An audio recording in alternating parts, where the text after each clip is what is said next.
So I've had an interesting laboratory to try to answer the question of the real question, which is what's the difference in somebody's life if you look at somebody like those people that you've given everything to, like all the resources they say they need. You gave them not a $100 computer, you gave them the best computer. You gave them love, you gave them joy, you were there to comfort them. And those people very often, and you know some of them I'm sure, end up the rest of their life with all this love, education, money, and background, spending their life going in and out of rehab. And then you meet people that have been through ultimate pain. Psychologically, sexually, spiritually, emotionally abused, and not always, but often they become some of the people that contribute the most to society. So the question we got to ask ourselves really is, what is it? What is it that shapes us? And we live in a therapy culture. Most of us don't do that, but the culture is a therapy culture. And what I mean by that is the mindset that we are our past. And everybody in this room, you wouldn't be in this room if you bought that theory, but most of society thinks biography is destiny. The past equals the future. And of course it does if you live there. But what people in this room know, and what we have to remind ourselves though, because you can know something intellectually, you can know what to do and then not use it, not apply it. So really what we got to remind ourselves is decision is the ultimate power. That's what it really is. Now when you ask people, you know, have you failed to achieve something? How many have ever failed to achieve something significant in your life? Say aye. Thanks for the interaction on a high level there. But if you ask people, why didn't you achieve something? Somebody who's working for you, you know, or a partner, or even yourself, and you failed to achieve a goal, what's the reason people say they failed to achieve? What do they tell you?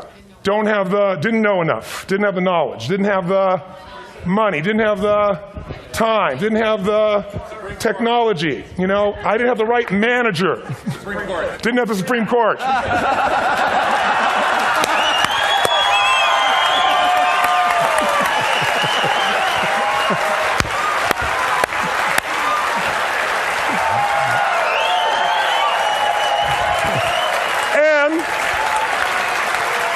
And what do all those, including the Supreme Court, have in common?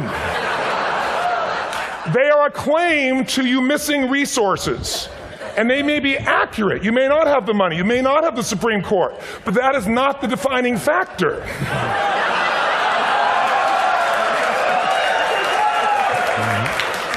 And you correct me if I'm wrong. The defining factor is never resources, it's resourcefulness. And what I mean specifically, rather than just some phrase, is if you have emotion, human emotion, something that I experienced from you day before yesterday at a level that is as profound as I've ever experienced, and if you'd communicated with that emotion, I believe you would have beat his ass and won.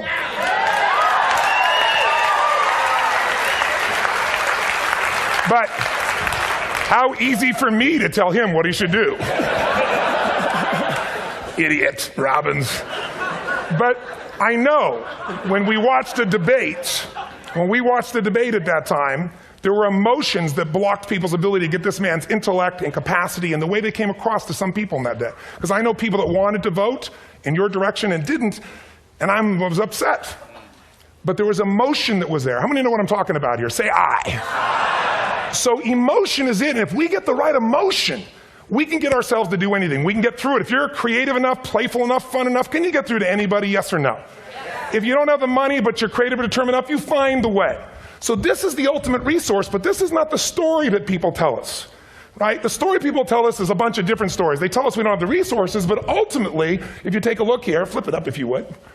They say, what are all the reasons they have in common? We've said that. Next one, please. He's broken my pattern, that son of a bitch.